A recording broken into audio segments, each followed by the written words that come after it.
You're making one right decision today. You're listening to Handcuffs and Sage.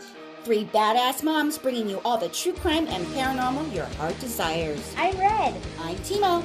I'm Dre. And don't let your kids listen. Seriously, just don't. Hi, everybody. It's Handcuffs and Sage. Woohoo! Hey. This is Red. And this is Timo. And this is Dre. How is We're back. everybody? We had a good week off. Yeah, we skipped a week. Yep. I was You miss us? fishing with my family, and we had the best time. Yeah, it looked beautiful.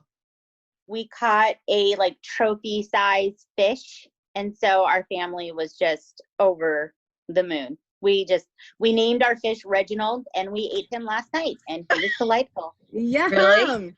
Thank you, Reginald. What is it, a trout? It's a rainbow trout. Mm. We caught him in Virginia Lakes, which is part of, the June Loop, which is where we like to fish. And it's the biggest fish my husband has ever seen, right? Wow. And it was thrilling. Other fishermen came to see our fish. I was trying to charge them $5 to take a picture with it. That is so awesome. It was so great. So then after we caught the fish, we're on our way back to the cabin, and we see a bear in the road. And that was our Really? it was crazy. Just looking through the trash, looking for some food. Aww. You know what I do in the middle of the night? Looking for food. Aww. Scrounging around. We made lots of memories, and it was a really good time. Yeah, how it was was your week, y'all? your pictures looked so fun. I was like, oh, I never thought I fishing needed could be it. so much fun. What? It's the best. Our I've never family caught loves fishing it. in my life, so I don't know anything about that. I've never thrown a rod or anything like that, or if that's how you call it. I Yeah. love We it. need to go. Yeah, I the love thrill. fishing. There's a thrill. place off of, I think it's Canaan, where you're going from the 101 down to the freeway. It's the windy, it's either Malibu Canyon or Canaan, and they have a little park that has a fishing pond, and you can go fish there. And I've always wanted to do that. And they just stock the little pond up every year or whatever. So Yeah. but I've never done that Love either. So yeah. Oh, okay, I'll have to That's check it out. cute. Yes. Bucket Yeah. list. Go fishing. Yep. Write Yep. it down. My week was okay. I'm just at home. I've been doing a lot of gardening. You guys, I seriously have a problem. I keep on buying succulents, and I can't stop. Yes, you have an that. addiction at this point. And then I went over to Rock's house, our co-host on our Down the Rabbit Hole episodes, and his wife gave me just 5 Walmart plastic bags just full of clippings, and I made this arrangement thing yesterday. It took me 5 hours to do, my own creation, and I'm just hoping that, I sent it out on social media. I think you guys saw it. But my boys had this really cool lamp in their room. They freaking broke it. They break everything. And it's a really cool metal thing. And I'm like, you know what? I can stick succulents in that, a vertical thing. And I just brainstormed and figured out how to do it. And I did it. And it came out so beautiful. I just hope now that everything sticks. And then it starts rooting, because once it roots and all the roots start entangling, that it's there forever. But it takes 12 weeks to do that. So I'm just hoping that it stays. But I'm done. I told the fam, I'm like, do not let me go buy any more succulents, please. I seriously have a problem. So you guys have a succulent intervention. Oh God, Right. yeah. But that is so funny. on the top of that lamp thingy, where the light bulb would screw in, and then where you would screw in the lampshade, I wanted to put something on top of that. So I was trying to figure out, okay, what am I going to put on top of that? And then I wanted something that cascaded down over the rest of it. And so I researched, and there's this really cool, it's called pea pod something succulent, and I looked all over for it. I couldn't find it. So I was just going to bite the bullet and buy it on Amazon. It was going to cost me $20 for a little baby pot, with shipping and all that crap. And then we went to the Lowe's up here in our hood, up, the Lowe's that's the hidden jewel of Santa Clarita over here. And I found it. I found a huge one for $40. Nice. And I was so excited. So that topped off the project. I finished it, and it just turned out. I'm so happy. So happy. Yeah. It's so good Really to be pretty. creative and put your time into something like that. It's good for the soul. It's therapeutic for me, especially man. It's gardening. so- Oh yeah. But Yes. I'm so old and so out of shape that my knees are so horrible right now, just from like bending down and kneeling down, gardening and stuff. Literally, Ain't that the truth? I feel like I've been working out at the gym, like with a trainer. My arms are sore, my back's sore. It's like, I don't remember it being this old. It's rough funny. getting old. I know. When my patients are telling me like, yeah, I exercise, I garden like 3 times a week. I'm like, that's not exercise. Oh, It girl, is. it is. I guess I'm it is. always sore after working on the yard. Okay. Yeah. I mean, I'm I out of breathe shape too. heavy and I grunt. It's not fun. to Sounds watch. very sexy. Yeah, Very, no, very sexy. it's not Mhm. fun to Yeah. watch. I'm doing gardening. It's horrible. I'm like, gosh, like this is just horrible. But I looked it up. You can burn 300 calories like in 45 minutes. Mhm. So, hey, That's good. You're doing it, girl. I'm Yeah. doing Doing it. it. Yeah. Dre. Big So week for you. I had such a cool week because my big week, right? But I had a really cool week because my mother-in-law and my father-in-law spent the week here, right? Most people would think like, oh hell no, but I was like, yes.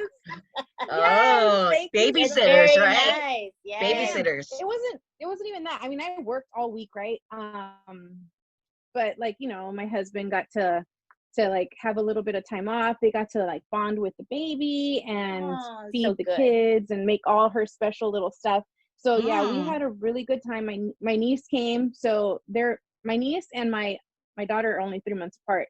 So it was like just a whirlwind running through the house all the time. Yes. I think my mother-in-law finally understood why my house is never clean, because she tried as she could. Right. It's Mhm. it's very happen. important. It's very important for mother-in-laws to understand. Right. Yeah. It's not Mhm. perfect all the time. But- Okay. I came home every day and there was food ready and the house was clean. Oh, so nice. And I was like, wow, this is what life is supposed to be like. never leave. Never leave. So Yeah, nice. I think my brother was like, all right, I'm done. Thanks, Dad, for all the cool house projects. Like they Been did so real. much stuff in the yard.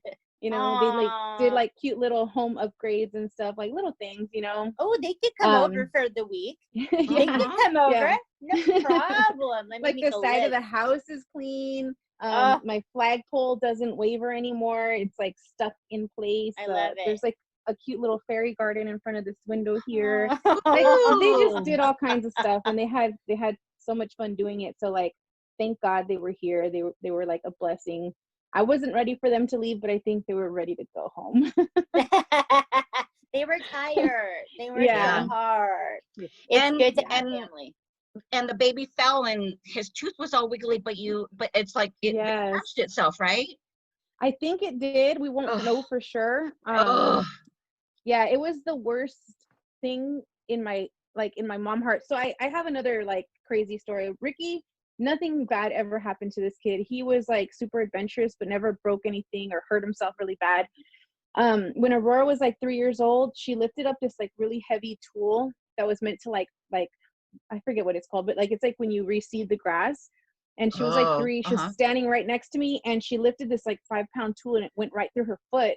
Not through her foot, but it was like Poor horrible thing. pain. 7 stitches later. I mean, this is like what 4 or 5 years ago now. But she got 7 stitches. It was a horrible thing. There was like blood everywhere. Yes. That feeling that I got, like I'm such a horrible mother, that happened again.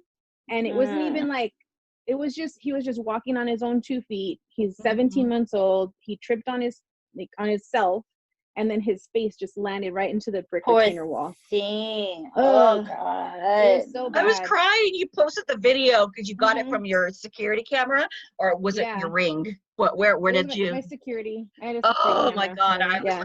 I was like cringing. I'm like, oh no. Yeah. When But I it saw was the like- video, I went pale. I was like, holy shit. I this would is too. fucking sucks. I would too. Yeah.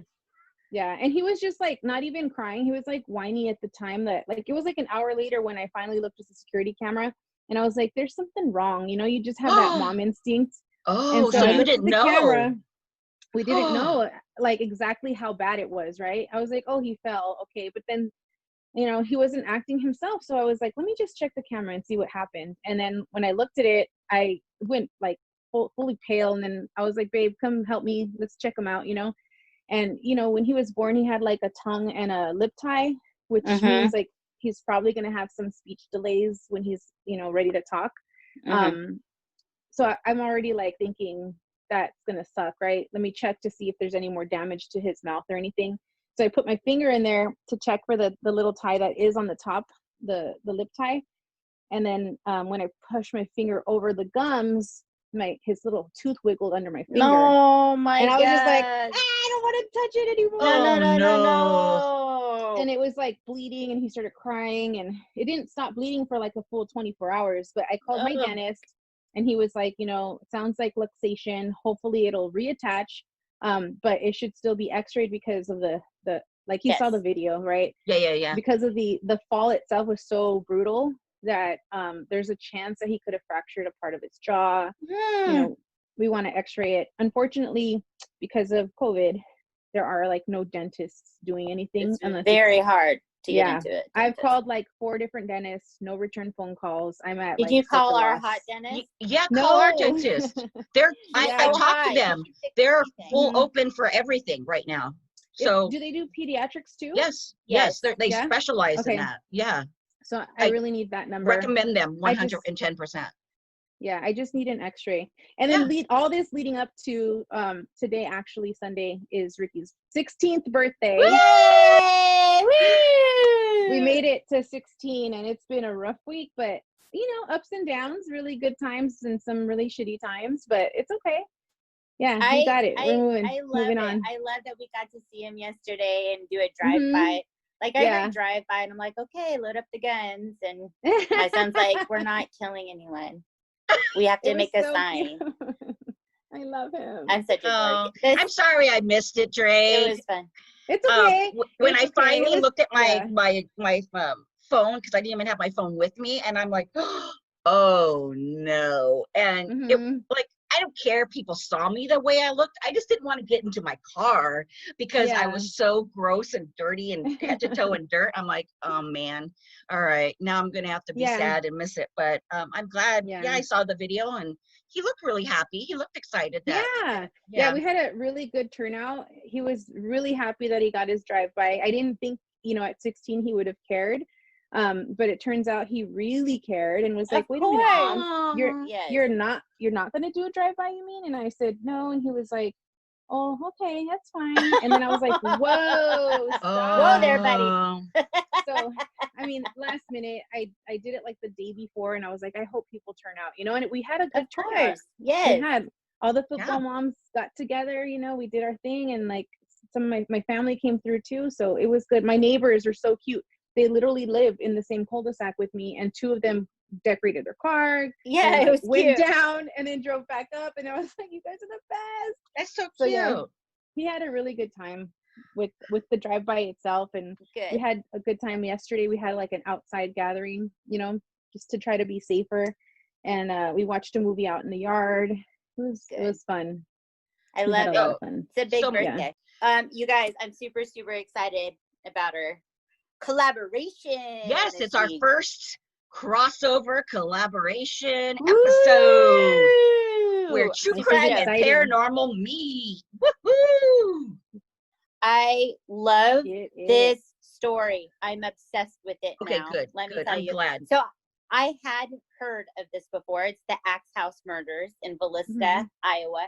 I had heard about it, but of course, when we do a story, we do our homework, right? And we put a lot of time and hours into these stories, and I thoroughly loved everything I learned about it. It was very interesting. It's one of my, it's sad to say it's one of my favorite murder stories, but it feels weird to say that. It's just very interesting. I'm very intrigued. 100 years ago, so it's all right, but Right, they're not going to be calling us and saying, why did you say this about my story? That's not going to happen. Right. Before we get started, though, I do want to give a shout out to like people who are taking the time to message us and comment on things. And that always means a lot to us because we put the time in and we enjoy doing the podcast, but it's work, right? We put work into it. And so when people take the time to, you know, review on iTunes or message us on social media, it just means a lot. So it feels good that happens. So thank you, everybody. Thank you. Thank you. And a shout out to Corey Hawk for making a murder bag for me. It was amazing. Ooh. Yes. That was so awesome. I can't even wrap my mind. This chick is like the coolest chick. I want to be your best friend. We'll see how it goes. And she's a forensic scientist and she's just so chill. And we've messaged on you know, Facebook and stuff. And she puts together like these mini murder scenes. Like she takes the time to put these all together, just so creative. And she gave me one.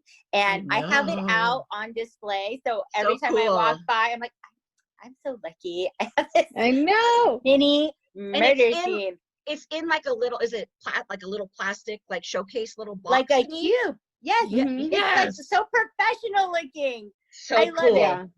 So I know Corey listens. So thank you, Corey. You're a badass. Hey, Corey, if you can make me an exorcist one, I'll pay you because I would love to have that one. You know, like the bed scene. The bed scene would just be so awesome. I would love it.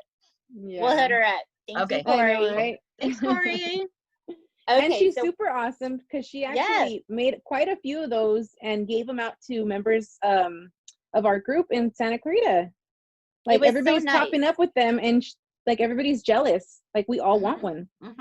Everyone's so super jelly. Super jealous. Get in line. Okay. So everyone's super cool. I just appreciate the love. We're feeling the love right now. Feels good. Okay, so these axe murders are intense. And there's a couple times in this story where there's some things that come up sexually explicit. So, you know, just a heads up, okay? Right. I'm going to take off my hippie shoes so I can get real comfortable over here. 1 second. I'm so fat. Okay. Buckle up. Here we go.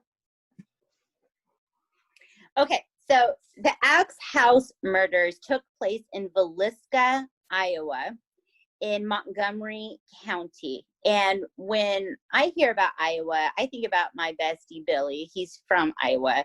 And I just rail him about how boring it sounds like all the time. And like he's talked about moving back to Iowa, which that would just devastate me. But I just think there's nothing there.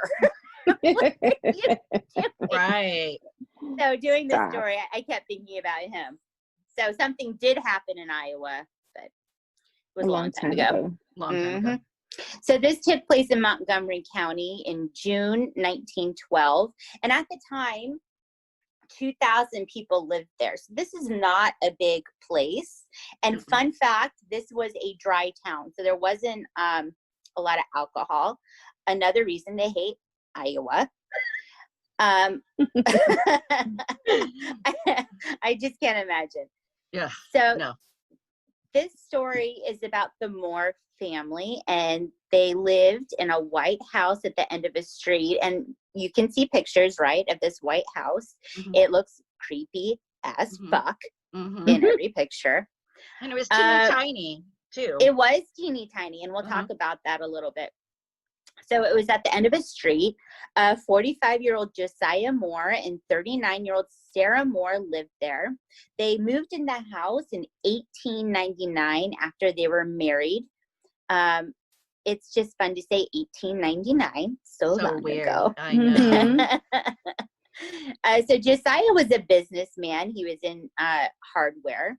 And they had 4 children, 11-year-old Herman, 10-year-old Mary Catherine, but they called her Catherine, 7-year-old Boyd, and 5-year-old Paul. And Paul is just too cute for words, like cute cheeks. I'm all about cheeks. Dre's baby's got cheeks for weeks. Yeah, he does. Yes, oh I love it. I love it. So the family was church going. They were Presbyterian, and they were very well liked in the community. People really liked them. They seemed like a fun family. 4 kids. That's a lot going on all the time. You know, if they were little kids, right? Mm-hmm. So some things that I kind of pieced together from different stories kind of added an element here of kind of like leading up to the murders. And I always thought that that was really interesting. Right. So on June 8th, Faye Van Gilder said she saw a man around Villisca that she did not recognize. And remember, this is a small town. Everybody knows everybody. So she saw someone she didn't know, and she talked to him, right? She was like, "What are you doing in this town? You don't live here." And he said he was looking for the Moore family. Okay.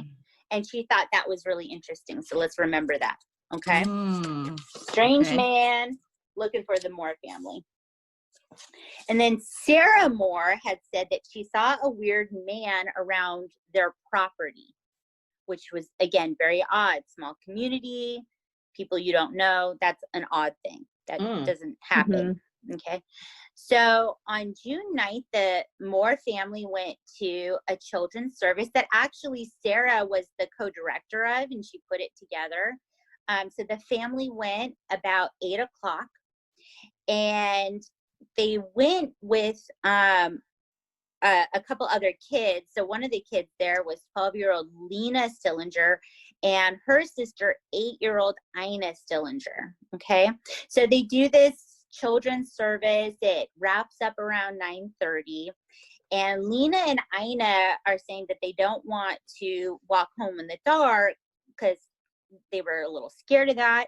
And Josiah's like, "Well, let me call your parents and see if that's okay." So Josiah brings the Stillinger home. The parents weren't in. So he talked to older sister Blanche, and she said it was okay and that she would let her parents know.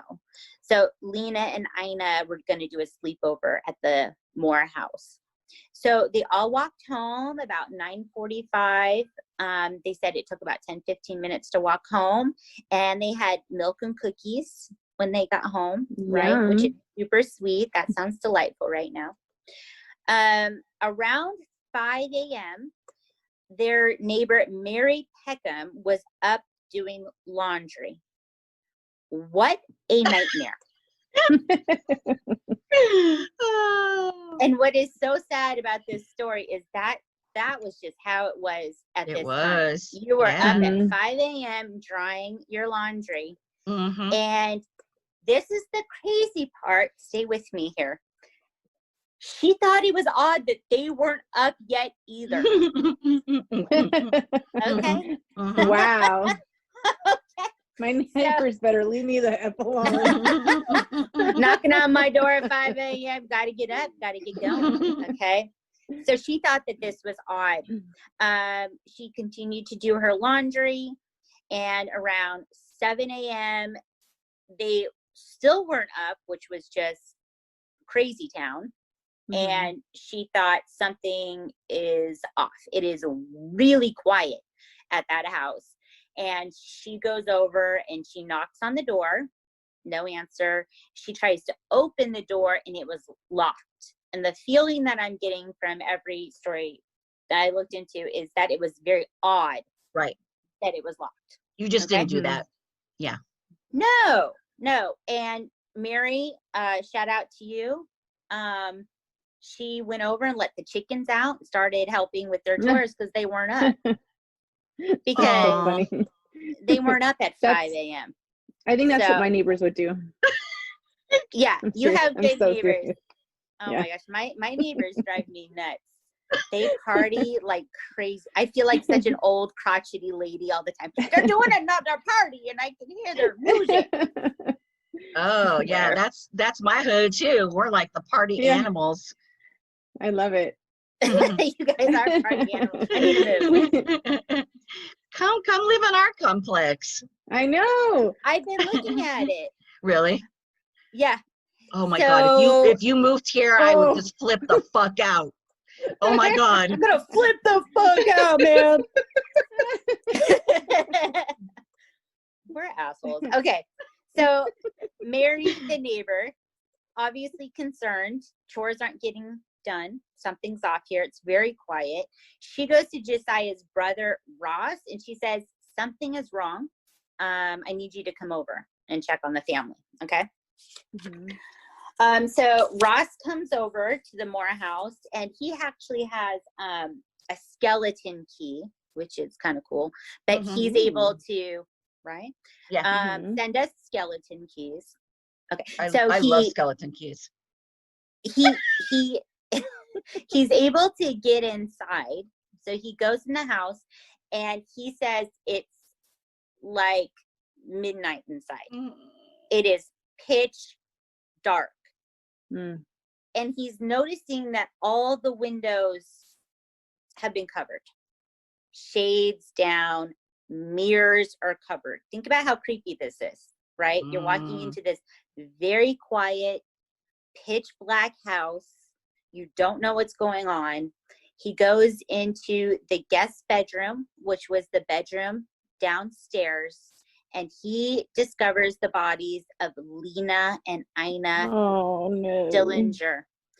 He said that there was a bed sheet over them, but there was blood all over the headboard, right? So he's outside, right? He takes off, he goes outside, of course, freaked out. He's told Mary, go get the sheriff, get Hank Horton. He obviously was upset, right? Yeah. So Hank Horton comes out, and I want to talk about him for just a second. So just to really tell you about the times and this community, Hank Horton was a carpenter. Okay. He was a carpenter and had just started policing 6 years before. And really all they did back then as a sheriff was like, make sure stores were closed up properly.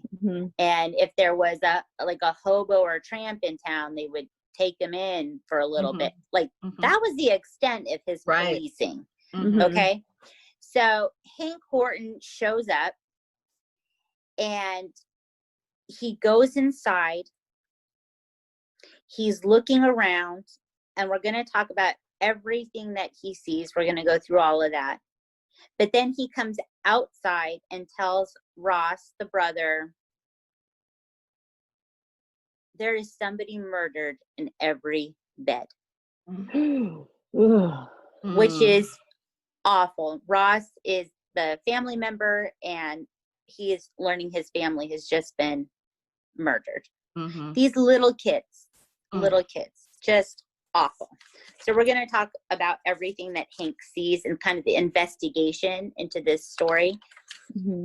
It's always interesting to me, because I think that if this case had been handled during these times, it would have been completely different.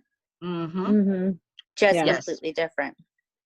Okay, so when the sheriff Hank Horton got there, it was around 8:30 a.m. So when he walked into the house, he found uneaten food at the kitchen table, which let's take note of all the things that he sees. So there's uneaten food at the table, and there is a pot of bloody water next to it. Okay. So all the windows and mirrors were covered by clothing from the family. An axe was found in the guest bedroom, and it was partially wiped clean, which I thought was interesting. Why would it be partially wiped off? What would the thinking there be, right? Yeah, right. Next to the axe, there was a 4-pound slab of bacon. It was uncut, and it was wrapped in cloth next to it. So that's something that we should remember. Very odd. Weird. Right? Yeah. He sees that in the ceilings, there are axe marks in it, which is just crazy. That they know that they're axe marks, and it was made from the axe because there was dust particles from the ceiling also on the beds. Mm-hmm. Okay. But what's interesting is when investigating this case, they said that it wasn't from hitting people, right? Like you think of an axe, you have your two hands on it, right? And you're slicing down, right? Right. It wasn't from that. They think that the killer held the axe in their left hand. So they think the killer is left-handed, held a lantern in the right hand, and almost swung the axe around like in a whoop-de-whoop, like a cowboy motion, like in a frenzied, excited state, Oh my which God. is horrifying. That is, yeah, that's so scary. Oh my God. Horrifying. Like, Awful. So Sarah was the only one found with slices in her face, leaving her unrecognizable. So what happened is they say that everyone was beaten with the blunt force of the axe, not the sharp edge. Sarah was hit with the sharp edge, and they said her face was like sliced like this. oh no. Right. So they think that what happened is the killer may have stayed in the home in the attic and waited for the family to come home. They found 2 cigarette butts in the attic. So they think that this person lay in wait and then started with Sarah and Josiah, then went to the other children, and then went back to Josiah and Sarah. So with Josiah Moore, they said that what was used was like if you take the axe and you turn it to the side, like the flat side of the axe, it looked like he had been just struck with that part of the axe over and over again, and from the upper jaw up was completely gone. Gone. There was blood, skull fragments, and brain tissue found on the headboard. No. So in the guest room, and again, we're going to be talking about some seriously disturbing things. So if it's a thing, just take a moment and jump ahead. So we're in the guest room with Lena Stillinger and Ina Stillinger, the sisters. Lena Stillinger was slightly off the bed. She was, so instead of like laying head to toe, she was like turned almost the opposite way. Okay. And so she was hanging off the bed, but there was blood and brain matter found on her pillow. And her arm is raised up above her head. Okay. Her nightgown is pulled up, completely up, and her underwear is gone, and it's under the bed. So there's a couple theories here that some people think she's the only one to like have awoken, right? And then had her hand up almost in a trying to shield herself. Right. But because the blood and brain matter were found on the bed, investigators think that she was struck while asleep, and then the killer pulled her down. Okay. And she was posed in a sexual position. There was blood found on the inside of her leg. So it's very sexually explicit. There was a lamp on the floor next to her. So then we have Ina, and she's positioned in a way where her buttocks is exposed and pulled out. So they're thinking that the killer did this for viewing pleasure. Okay. Sick. It's disgusting. It's Mhm. disgusting. It really is. So there's been some speculation, and it is speculative, that the bacon was used by the killer as an artificial vagina Oh. to get off, right? Gross. Mm-hmm. It's speculative though, because there was no fluids or hair found Mm-hmm. at the scene. Okay, so that is just a guess. Mm-hmm.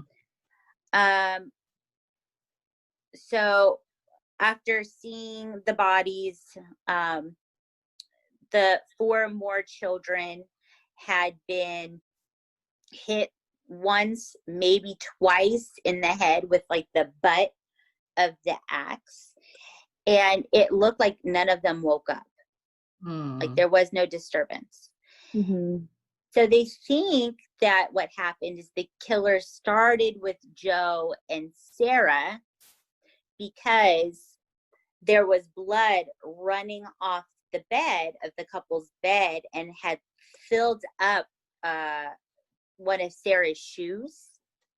So the shoe filled up with blood, but then they think that the killer killed the children, went back to the room and knocked over that shoe like to its side, because then even more blood went onto the sole of the shoe. So that's why they think it was 2 separate things. And I mean, the killer went to town really on the couple and not the children. So after taking note of everything, that Sheriff Hank came out. He went to go get the doctor, but because Hank is a real professional, obviously, as he walked to town, he told the townspeople about the murders. Oh my goodness. And at the time, they had this thing where they could do like an all message. So a woman at the switchboard heard about the murders and sent out an all message to every phone in town talking about the murders. And what happens, all the townspeople show up to this house, this crime scene, and they walk through the house to see the bodies. Yep. They said it was That's like horrible. over 100 people did this. Yep. My So true lame. crime heart just is crushed. Right? I know. And it happened all the time back in those days, all the time. Yeah. Oh yeah. It's awful. I mean, the way that this would have been done these days, we would have got the guy right for sure. I think, but this is insane. So the coroner wasn't able to get there until after all the townspeople had come in and out. It was out of control. Because there was so little evidence, there wasn't a lot to go on. It was very frustrating that they didn't know exactly who had done this. So they compiled a suspect list, and we'll go through that. That's like a little tidbit side story about this is they called in this guy who was like one of the very few people at this time that did fingerprint analysis. So they called him in. It is crazy. They called him in. It was about 7 days after the murders. He showed up.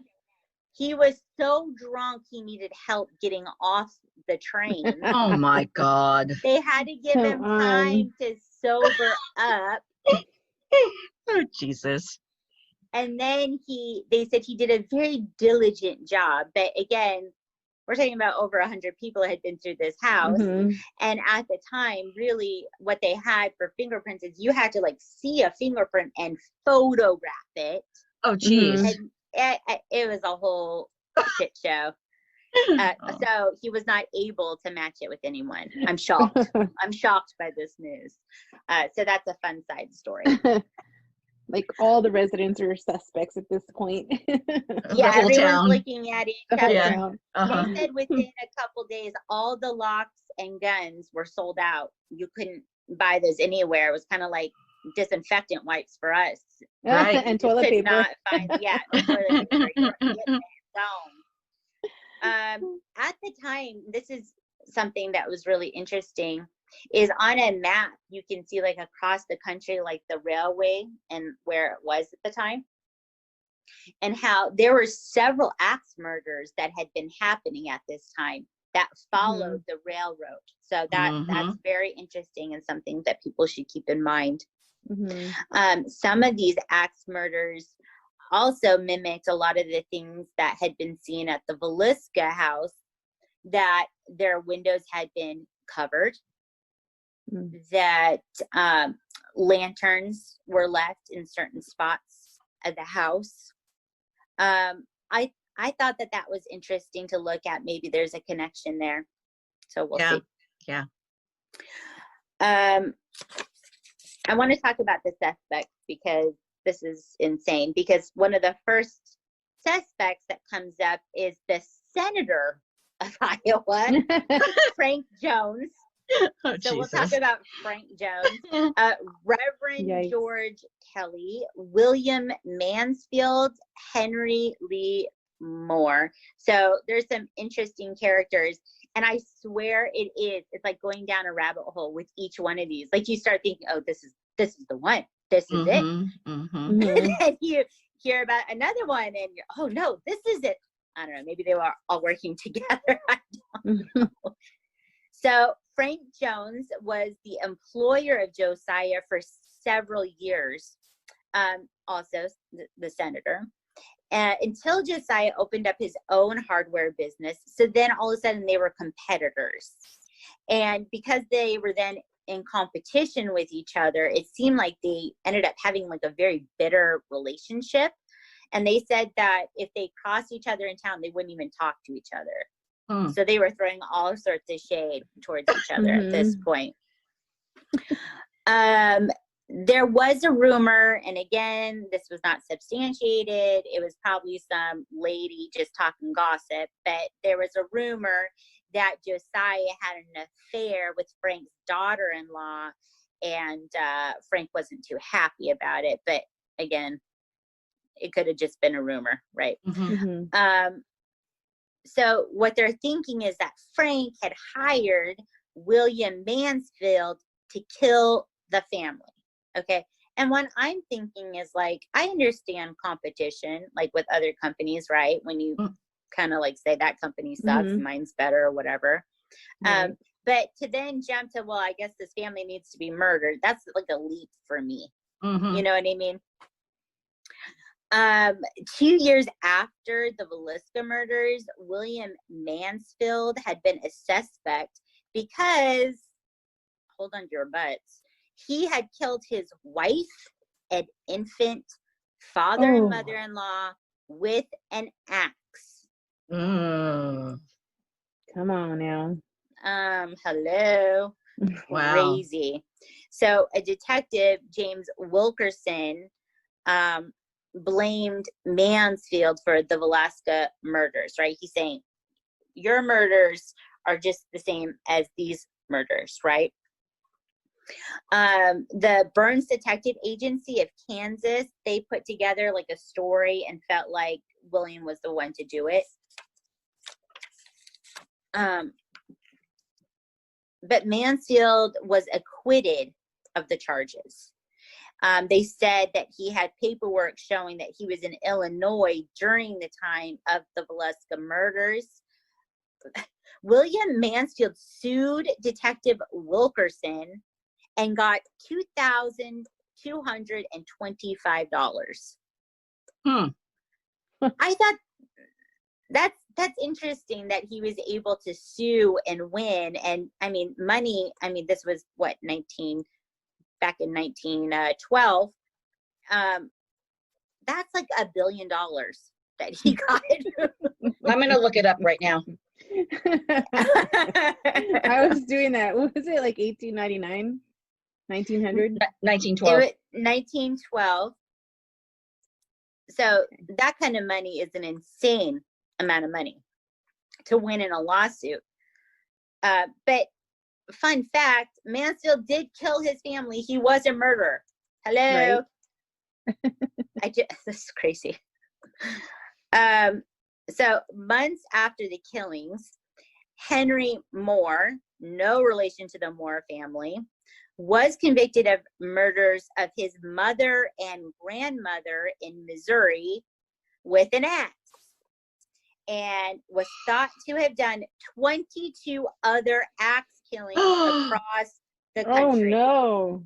Wow. Henry is out of control over here with his axe. Dang.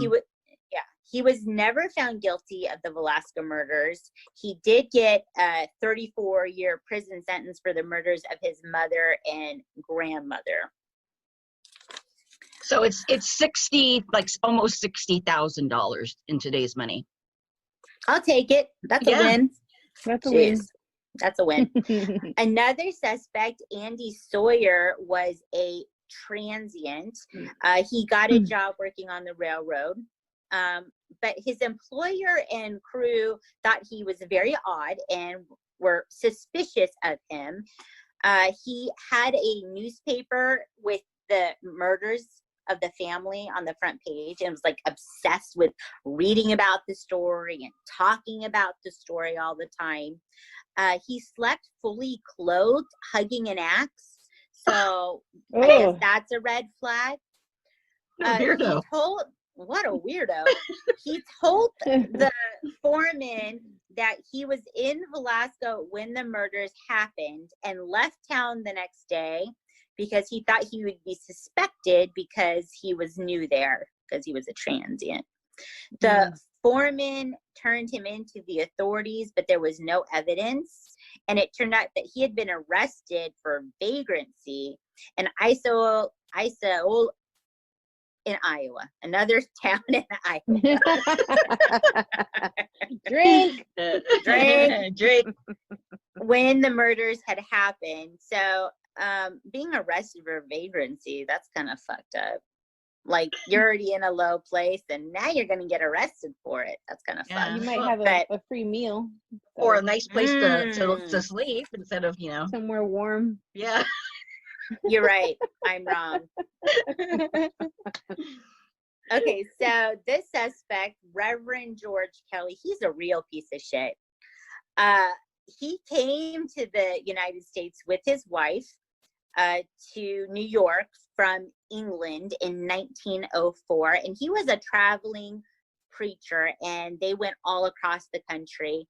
And he was well known as a sexual deviant with mental problems. Wait, he was That's what I like in a preacher. He was. Yeah.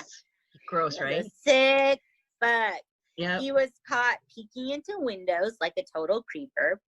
He would write crude letters back to women responding to job ads. So think about this time. It's not easy to send in a resume. These ladies are taking their time with their quill and their ink. They're like, I can do the job, right? They're super excited. They get a letter back and it's like, what are you wearing? So fucked. The guy is like so gross. I'm not a fan. Response to a Tinder app.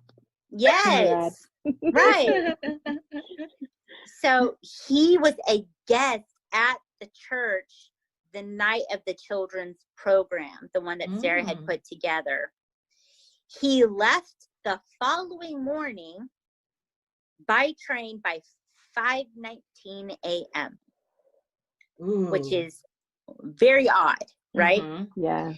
He obsessed about the murders. He wrote the authorities and the families asking details about the murders. So what a creep. He's a total creeper. Like every morning he's like, how can I up the creep-o-meter? And he does it. He's successful every day. Oh my gosh. Meanwhile, we have the internet to find out more about the murder. That's right. That's right. We're not the creepers. Who are we to We're not the creepers. He's the creeper. Yes. We're I'm not clicking on weird. images of death scenes. That's right. No. I would never do that over and over so again. Not us. I'm going to judge him so hard. Uh-huh. So he he visited the crime scene.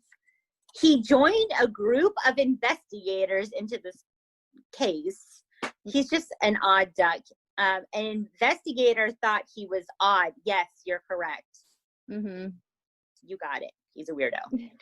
Detective Tom O'Leary wrote him asking him details about the crime. And the Reverend said that he was walking past the house that night when he heard the thud of the axe. He said the killer was disturbed by a couple walking by, stepped out on the porch until they passed. He said Sarah had sat up in bed before the killer struck her. So he's saying all sorts of crazy shit, right? Mm-hmm. So it later came up in court that Kelly was heard talking about the murders on that train ride before people knew that they were murdered. Right. Ooh. Yes. So in 1917, so this would be 5 years after, he was arrested and held over the summertime in jail. He was interrogated by, they said, 6 large men. He was shouted at, he was threatened, and Kelly said that God told him to do it. He said, suffer the children to come unto me. I hate this guy. I hate everything about him. Yeah.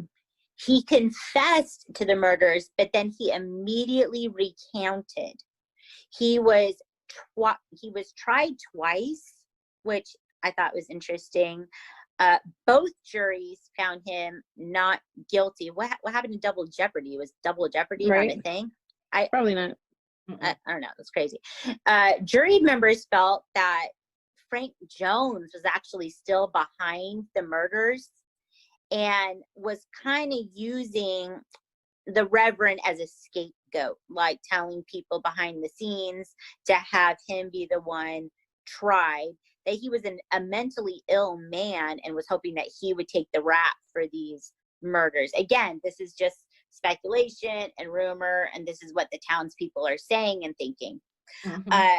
Kelly had a bruise on his cheek during trial, and jurors thought that he probably got it during interrogations. Kelly was 5'2", 119 pounds. My goal weight, bitches. That is my goal too. Hello. I know. That's the perfect right there. He was we're all hitting the it. same height. We're like I know. 5'1". We're like 119. That sounds amazing. Mhm. They were saying that his personality was very quiet and very calm, and I'm going to add super creepy. And they felt like he wasn't mentally or physically fit to actually commit the crimes. Okay. So Okay. we have all these suspects, and we have no idea who actually committed the crimes. It is unsolved to this day, over 100 years old. This was really taking a deep dive, right? Were these murders because someone asked them to do it? Because somebody was getting off on it? Was this a serial killer? Were they connected to these other axe murders happening across the country? There's so many questions still to this case. It's insane. And when I was looking into it and getting information, I was finding a lot of the paranormal stuff coming up. Right. Yeah. Mm-hmm. That my true crime heart was just bursting. Just so many things. I want to know the psychology of the person to do something like this. Yeah, that's just, to kill 6 children is absolutely horrible. There's so little. And yeah, I mean, you had to have like no soul, no. Awful. Disgusting. Yeah. It's absolutely disgusting what happened to Lena and Ina. It's so awful. So this is a very interesting case. I can't wait to hear your side of it, because I refuse to look into the paranormal. I really wanted to hear from you. Yeah, you're gonna love it too, of some of the stuff, because I might have an answer of who the killer was from the other side. So yeah, so Ooh, I was yeah. waiting. Well, Yeah, we so- weren't gonna get it through the true crime side. I know, right? So on the paranormal side of the Villisca axe murder house, first and foremost, there's going to be tons of residual haunting in this home, because 8 people were killed. There was, 6 young children whose lives were cut short. The walls in that home, the ceiling in that home, the floor, everything in that home just absorbed just all that friggin' black energy, all that craziness. So, you're going to see shit all over that place. You're going to, and it's just like a recording, just being played over and over and over. There's no interactions. You're just going to have all that residual.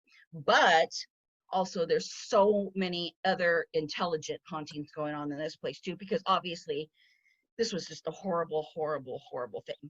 So a little bit of history after the fact. The house remained in a state until 1915 and was purchased by J.H. Giesman in 1915. And then over the last 100 years, it had 7 additional owners, including the Villisca State Savings and Loan. And they owned it from 1963 to 1971. And then it was bought in 1994. I'm not going to say who it was bought from, but or who bought it, but it was at that point the owner decided to restore it back to its 1912 charm. So basically, you go into that house now, and it's like you go back into the 1900s. It's totally bananas. And then they opened it up for tours, and then the owner invites all these, ghost investigators, ghost hunting. So what I did was, instead of just looking up all the, he said, she said about what they saw and whatever, I decided to go to 2 of my most favorite ghost shows and watch their investigations, because they always do the history. They always interview people that have had experiences. So you get to see the one-on-one interviews with people that have had experiences. And they, between the 2 shows I watched, they basically cover every single reported haunting and activity that the house had. So they cover it all. They cover it all. Yeah. So the first one I'm going to do is our beloved Zach Bagans and Ghost Adventures. So they went in season 4. They went, and this was a long time ago, because Zach and his buddies have been there forever. Yeah, I was going to say that's been going on for a long time. Yeah. I mean, Nick Roth was still on the show. Nick Roth was one of his buddies that, ended up leaving the show. And he's actually gotten a couple shows on his own that that's when I used to watch when Nick was on. Right. They haven't really gone anywhere. I know there was a lot of drama with him and whatever, but he was still on the show. And of course, poor Aaron, he's been there forever. And Aaron gets always thrown down in the dungeon, thrown in the basement all by himself. Zach's like, whatever, he loves go there by he yourself. loves everything about it. Yeah. So this was in season 4's episode 13. And when they get there, they always kind of do the history, and they cruise around the town. And there is a museum in town that's basically, history of Villisca.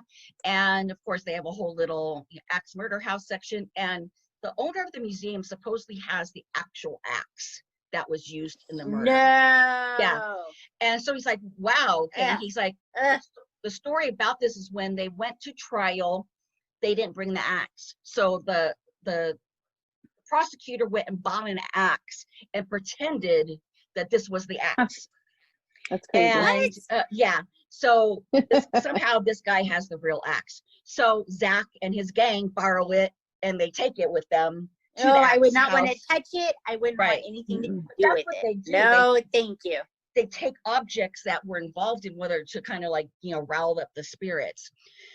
So then they interview some of the investigators that have gone into the home and done investigations. There's a guy named Chris Didman and Roland Sang, and they were playing some of the EVPs that they got while they were investigating, and they kept on asking, who are you? Who you're here with? What do you want? What are you doing? And when they played back the EVP, because you don't hear it with your ear, you have to then rewind your little tape recorder and hear what's recorded. That's right. It says Reverend Kelly. No! Yes. So that was the douche that we hate. He's the super that douche, perv. dude. Yes, He's right. the creeper. But then they also got a response that said Legion. Now, for all you Catholics out there, Legion is basically a group of demons, mostly comes out during an exorcism. Little side story: if you're having an exorcism, if you get the demon that is possessing the person to say their name, you get your upper hand and you can expel that demon. So what they like to say is they're Legion, because Legion then is just a group of all these different demons. Hey, we're Legion, you're not going to know our name. So yeah, so that's that. It's like I in don't like that. It's like I know, a it's gang creepy. of demons, Yes, man. it's like so The Walking creepy. Dead. Like, who Yeah. are you? I'm Negan. Yeah. Baby. Negan? Exactly. That is Negan? exactly. Every single guy. What's Yeah. your name? I am Negan. Negan. Yeah. That's not what I asked, bitch. No, you're not. No, you're not. No, you're not. Nope. So Chris Didman, he actually kind of like challenged the spirit, and you're not supposed to do that because shit can happen, and if you're dealing with demons and Reverend Kelly the perv, then nothing's gonna go good with that. He actually got scratched, and he got scared, and as he's running out of the house, he got hit. And he said it felt like a baseball bat had hit his chest, and it just totally knocked the air out of him. And he just kept on running, and he was like, basically like, fuck this, I'm never going back there. I would pee my pants. I'd be peeing my pants running out. Right. Oh my gosh. That's terrifying. So those two investigations that happened. So in one of the rooms upstairs, it's one of the children's room. There's a door that's reportedly can open and close on command. You just basically say, are you here?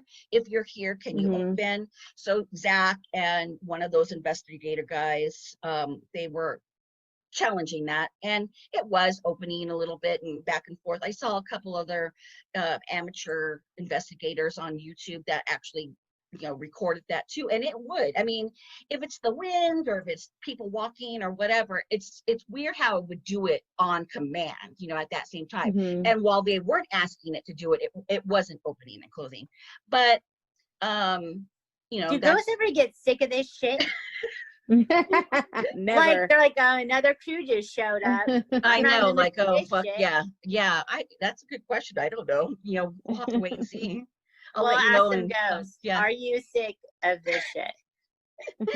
So in perfect Zach Bagans fashion, he decides to go sit inside the closet and have the door closed on him.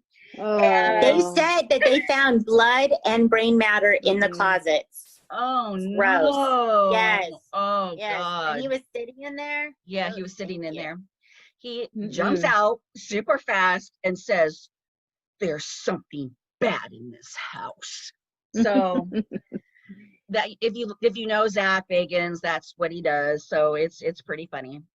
So then he brings in two sisters, Patty and Linda Cloud. They actually lived in the home in the 70s when they were children. Ugh.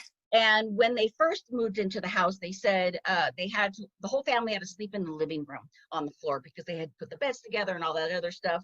And the two sisters woke up to little girls like laughing and like kind of like playing and stuff. And they're like, oh, cool. They weren't like scared of it. They're like, hey, there's little girls in this house. Oh my gosh.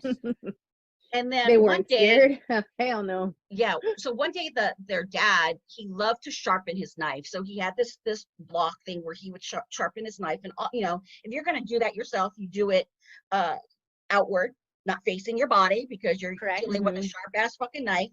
All of a sudden his hand was pulled back, and it was pulled back to where he almost actually stabbed himself in the chest. but he was able to block it, and he actually cut his thumb really bad. But he said that he doesn't know how that happened, and it was totally like some type of force just took over him. So at this point now the family's like, what the fuck? They're they're getting scared now. And then when Linda is replaying this, she starts crying. She says, I have to sit down. And then Zach makes it all like a big hoopta hoopta, and he starts saying, do you recognize, this is Linda, do you recognize her, and then he played back the tape, and you could hear a voice saying, where is she? So whatever's there kind of remembers her. So that was kind of freaky. And then Aaron just goes overboard sometimes. I don't know how much of what he does is real or not, but they go up to the bedroom that her and her sister were in, and she said, this just breaks my heart, just thinking that all this happened back in the day. And they played their EVP back, and they heard a child's voice say, play with us. And then of course Aaron says, I just had a flash in my head that all I could see was blood all over these walls. I'm just like, okay, Aaron, he's going overboard here. So then Patty, the older sister, they find her outside. She's pacing back and forth. She's hyperventilating. She's crying. So Zach goes to sit down with her, and she's basically just saying, I can't be in there. I never thought I could be in there again. And, he's comforting her and whatever. And she told him that she felt like whatever's there wants to kill her and wants to kill her family. So what? Yeah, that's what she was saying. So that was kind of weird. And, when they were watching her, they were like secretly filming her like through the window. And it wasn't fake. Like Reverend Kelly did? Yeah, exactly. She was out there acting all weird, and they're like, look at her. So then they go out. So yeah, I guess, just being back in that space. I cannot believe that people bought this house and lived in it. Right. Yeah. Could you imagine being the realtor trying to sell this house to families? No. Oh, what a nightmare. If you see blood spots, it's old.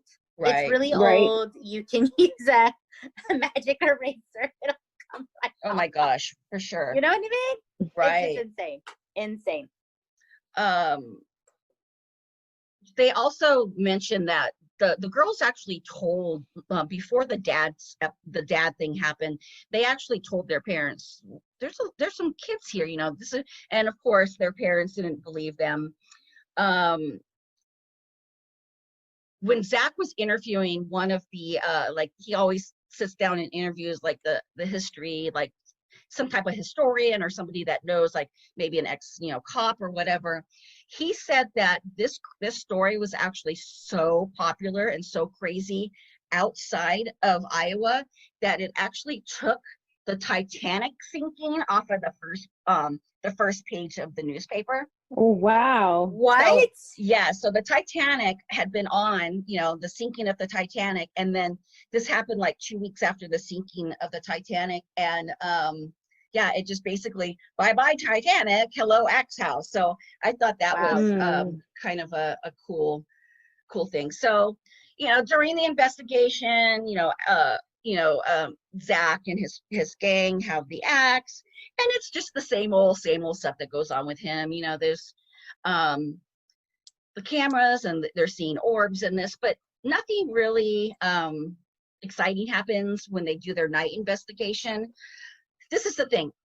Ghost Adventures and Zach Bagans and those guys, they were like one of the very first ghost hunting shows that I started watching, and it was new to everybody at that point. So it was really cool. Now there's just so many out there. I can look at it now and kind of like laugh at it. I don't know how much of it is like scripted and how much of it is true, but there's other ones out there that I totally 110% believe in. So I'm gonna push the Zach aside here, and I'm gonna bring these people in because I absolutely adore them. The show is called Kindred Spirits, and It's hosted by Amy Bruni and Adam Berry. Both of them were part of the Ghost Hunters team. Ghost Okay. Hunters team were those the Roto-Rooter dudes. Yeah. They've been on forever too. Then the show went off air. Yes. Now both guys have their own separate shows going on right now. One's called Ghost Nation, and then one is actually still called Ghost Hunters, and they're doing their new investigations. So they have their own show. They have, I think, 4 or 5 seasons out right now. This was in season 3. Real recently, it was in March of 2019. They went to investigate the house, and of course, they're more of like wanting to help somebody. They don't want to get all the crap on camera and whatever. They want to actually investigate. They want to see what they can find and then relay that back to whoever is, concerned about it. They want to make them feel better. They're almost like ghost psychiatrists kind of, and that's what I dig about them, because they're not there to be like, ooh, like all the glory of like finding the ghost on camera like Zach Bagans is. So I really, really like how they do this show. So the first interview that Amy and Adam do is they interview this guy. His name is John Worley, and he's just an amateur ghost hunter. He was in the house. He was doing an interview, but he said that he would never go back into that house again. So he actually said, I have to go in the barn. You guys have to interview me in the barn, because I absolutely will not go in that house again.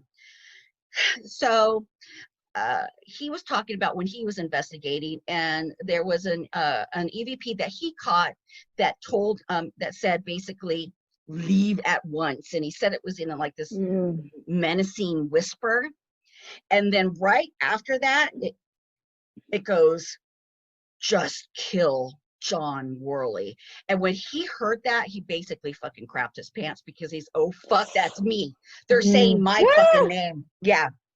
So he's like, peace out. So after he did this investigation, it was like in September, in February. Okay, so he feels like he got cursed or something followed him because his name was said. So to prove this, in February, his brother-in-law just out of the blue went into ICU. He slipped into a coma and he died. They didn't know what was wrong with him. No. Then shortly after that, his actual brother went into a coma and went into the ICU. He didn't pass away though. And then shortly after that, his mother-in-law was diagnosed with stage 4 ovarian cancer, and she died 6 weeks later. So that's why he's like so freaked out. He's like, what did I do? I brought this home to my family. So that's why he wants this help from Amy and Adam. So Amy hugs him. She's such a sweet lady. She hugs him and she's like, we're going to help you. We're going to help you. So that just gives me chills all the time. So they go into the house. They're looking around, and there's, I'm going to put this on the site. They're in the living room. There's a vintage picture of the family. It's not the whole family though. I think it's mom, dad, and 2 of the kids, probably the first 2 that were born. And when they go to the first floor room where the 2 little girls that were spending the night were murdered. Sisters. Yes. They're just kind of looking around, they're talking about, what they're feeling. They really get this like heavy feeling everywhere they go. I would not want to be in that room. Yeah. I mean, you could just like, they said that they could just like, it's a whole different like environment when you walk into this. And that's partly residual, but also, I mean, if you got demons going around there and then you got Reverend Kelly, that's maybe, hanging around or whatever. Yeah, that's just going to be some crazy shit. So they go, it's the night, they do a investigation over a series of nights. So their first night there, they're doing EVPs, and they're doing a lot of questions, who's here, what's your name, whatever. And they only got a reply to one. And it was the last question that they answered. And they said, is something really bad here? Should we be worried about it? And they actually caught this on the EVP, but they also heard it, which is called a disembodied voice. And sometimes you can hear a voice out with your own ear out, and it was a whisper. And they're not sure if it was in a man's voice or in like a child's voice, but it said something like, why or why. Ugh. Yeah, which was so crazy. All this And is then- just creepy. I don't want to hear anything. I want to pretend I that know, doesn't right? happen ever. Yeah, I Didn't mean, happen. you're kind of Mm. excited to like try and catch something, but then when you listen to it and you hear that shit, that's like, Yeah. yeah, no. So then after Mhm. that, it just got super, super quiet. And they're like, this is so weird with all this craziness that happened to this house. We thought that there would just be like more action happening. They figured maybe whatever it was hiding from them, you know, just watching and waiting for them and trying to figure out like who they were and what they wanted. And then a lot of their little instruments kind of start going off, but you know, nothing big, you know, whatever. So then the next day they decide to interview another investigator, and his name was Johnny Hauser, and he's gone there many times. He's investigated over and over and over again. And he basically told them, you know what, this house feeds off your fear. So if you go in strong and you're just like, you know, nothing's going to bother me, whatever, it's not going to come out. It's not going to talk to you, which is what Amy and Adam were doing. They were going in strong. They were going in because that's what they do. So basically, this guy says you need to go in and you need to be fearful. You need to be afraid because it feeds off you, and that's when you're going to get shit that happens. So I would have no problem. I'd be like, I'm terrified. I Right, am right. level 10, crazy scared. This guy has caught like footsteps in the attic. He goes into the attic and he says that you walk in there and it's just like you're suffocating. It's just so heavy and so nasty and whatever. So with kindred spirits, what they like to do is they like to do something where they do an EVP or disembodied voice recording, and they go into separate rooms. So one of the persons is sitting just out in the open asking questions, and the other person is in another room listening with headphones on where you could hear what's going on. Oh, I see. And then like this person would be like, what's your name? And then Amy, like that would be Adam, and then Amy would be like, George, or you know, whatever they're saying. So it's totally creepy. So Adam decides he's gonna go up to the fucking attic and he's gonna sit right all by himself in the dark because they have the night camera on, and he has his back towards the fucking attic. Oh hell no, I wouldn't even do that. I'd be facing death wish. I wouldn't do that. So he's just sitting there and he's kind of, and then Amy's all the way in the barn, so she's all the way on the other side of the property and she's listening, and he really starts to freak out. He's hearing a little bit of movement. He doesn't really, you know what's going on. And then he asks, did you do something to this family? And it goes, I killed them. And then all of a sudden at that point, it starts feeling really different for him. Like he almost feels like there's something with him. And he basically says at that point, I can't do this. I'm leaving. Bye. So then he gets up and he's like, fuck this bullshit, right? So they're like, then they're together. They're in the attic. They go back up to the attic, and then because that's obviously why? Stay out of the attic. Oh, I love it. I love it. Attic. And they say they start doing, they're like kind of like antagonizing them and provoking them. It's like, do you pray? Do you pray on people that are in fear here? And all of a sudden it goes, fuck you. Stay out of the attic. Right. Get out. Oh, Let's get that my on God. the sticker. Stay out of the attic. Bananas. Woo! Okay, Woo! so I got chills. this man that we're bringing in right now, his name is Mr. Chip Coffee. He's been around for a very long time. Chip. He's a psychic medium. He's been like on every friggin' ghost show out there. He is like a regular now on Kindred Spirits, so they always bring him in. Most of the places, him on a lot of stuff. Yeah, and he's just like, he wears this like little scarf. He has glasses. He's a cute little old dude. They kind of like blindfold him most of the times when they bring him in, so he doesn't know where he's going. But obviously, this is like very popular, so they couldn't hide that from him. So like, we're going to Iowa. Only one thing has happened in Iowa. Right, I know what we're talking about. So I'm always skeptical because he basically knows the whole story. Of course, he knows the whole story of what happened. But he's pretty good, you know. I kind of like believe in him. So he goes up to the first. He goes into the first floor bedroom where the two girls were murdered, the Cillingers, and he's like, Mm-hmm. he's a monster. Yeah, I got to get out of here. So immediately he starts feeling somebody in that room, and he's basically saying like, Mm-hmm. fuck this, I got to get out of here. So they go upstairs, and he's like, yeah, I feel maybe there's more than one murderer. And they often said that too. I don't know if you came across any of that, Red, but they said because there were That so many Frank murders, yeah, that there were so that many Frank murders. hired someone, but not two Oh, in the okay. house. Well, I've Mhm. read and I've heard that they thought maybe there were two different murders in the house because of all the things going on. How could someone not have woken up while it was happening? So, so this is what Chip Coffey is saying. He says he feels like there's more than one murderer. But the main one was very sick, perverted, and he got off on the murders. So And he swung an axe in the air with the left hand. right. Mm-hmm.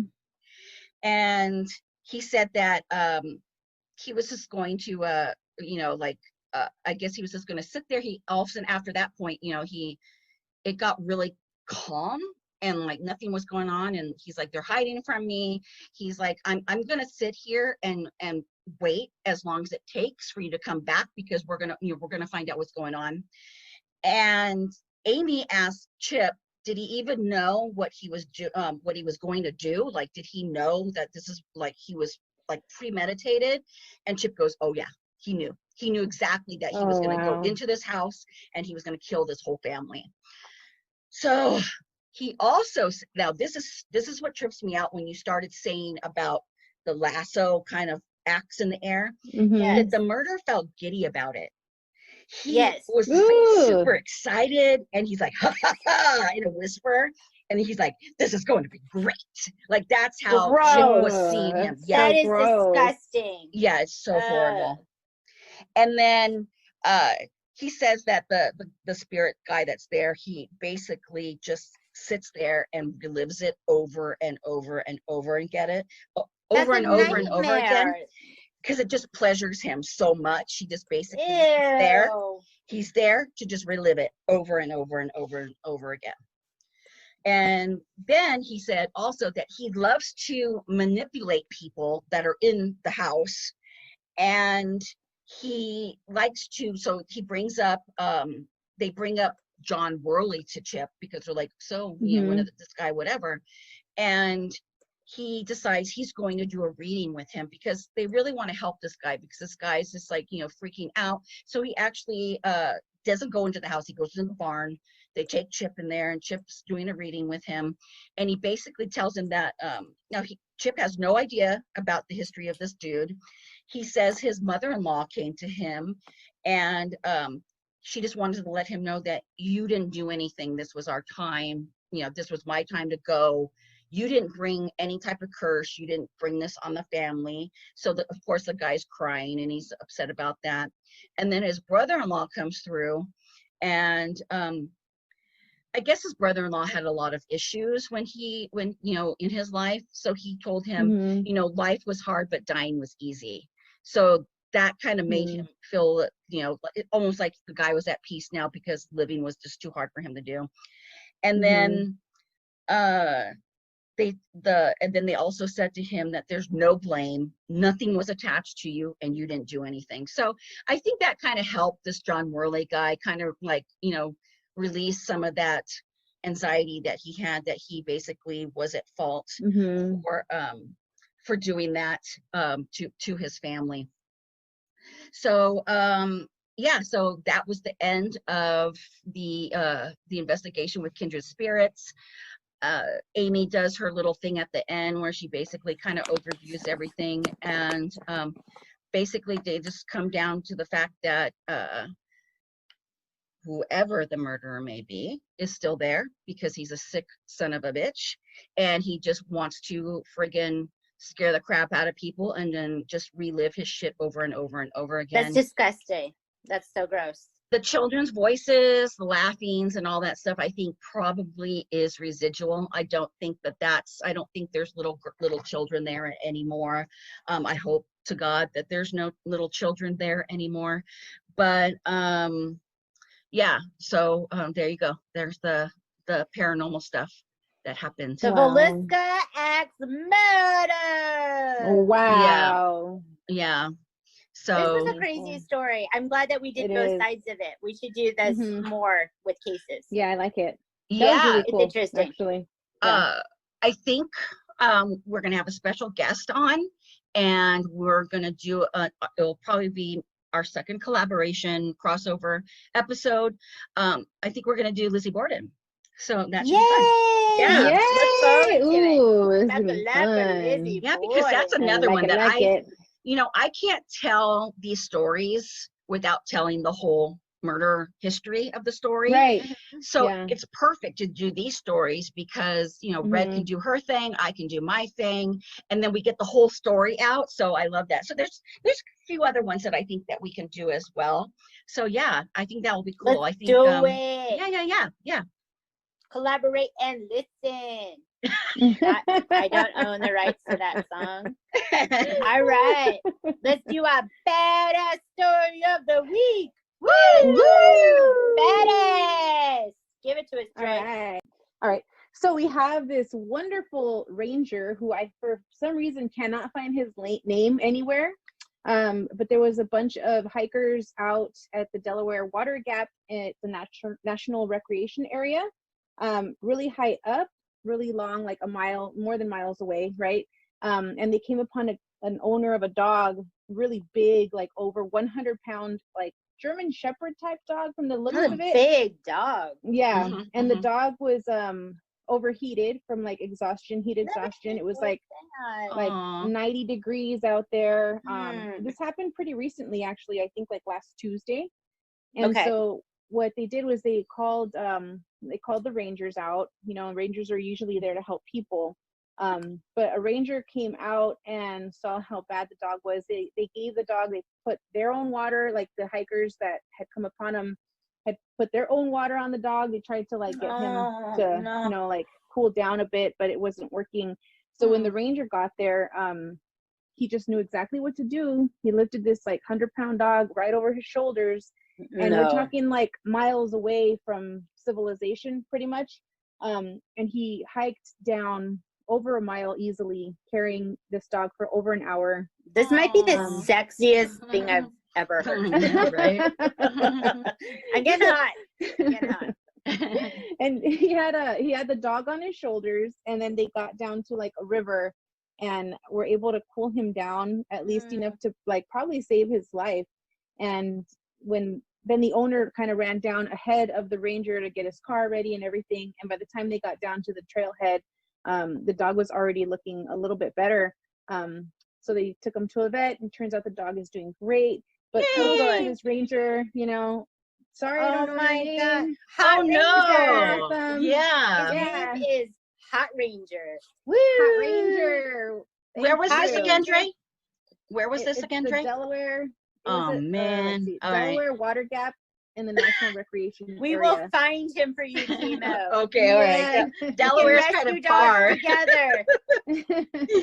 Sometimes There's we a have to go picture. far for love. There's a picture of him like with the dog in the water. Let's see if you guys can see it. Aw. I'll he's post it just a too. sweet, sweet. Oh, ooh, Oh, hi. hey, honey. Hey. Holla back, ho.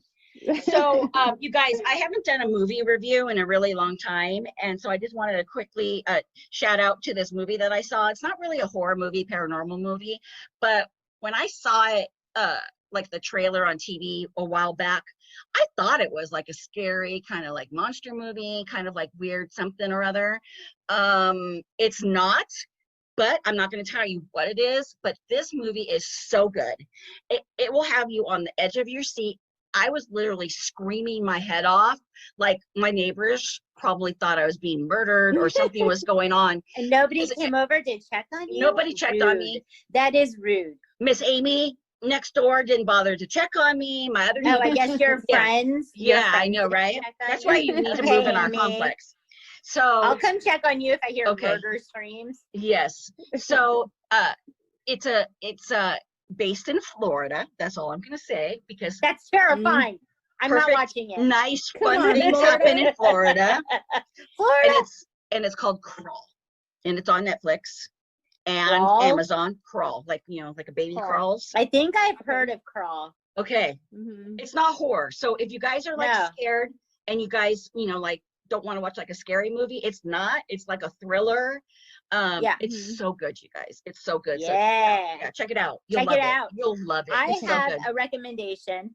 Cool. My hubby and I are watching a show on Hulu. It's called Prodigal Son. Son. And yes, and the guy, his dad's a serial killer, and he's an Mhm. FBI profiler, and it's just fantastic. Yeah. I Great. mean, Didn't you bring Ooh, that up? I like that.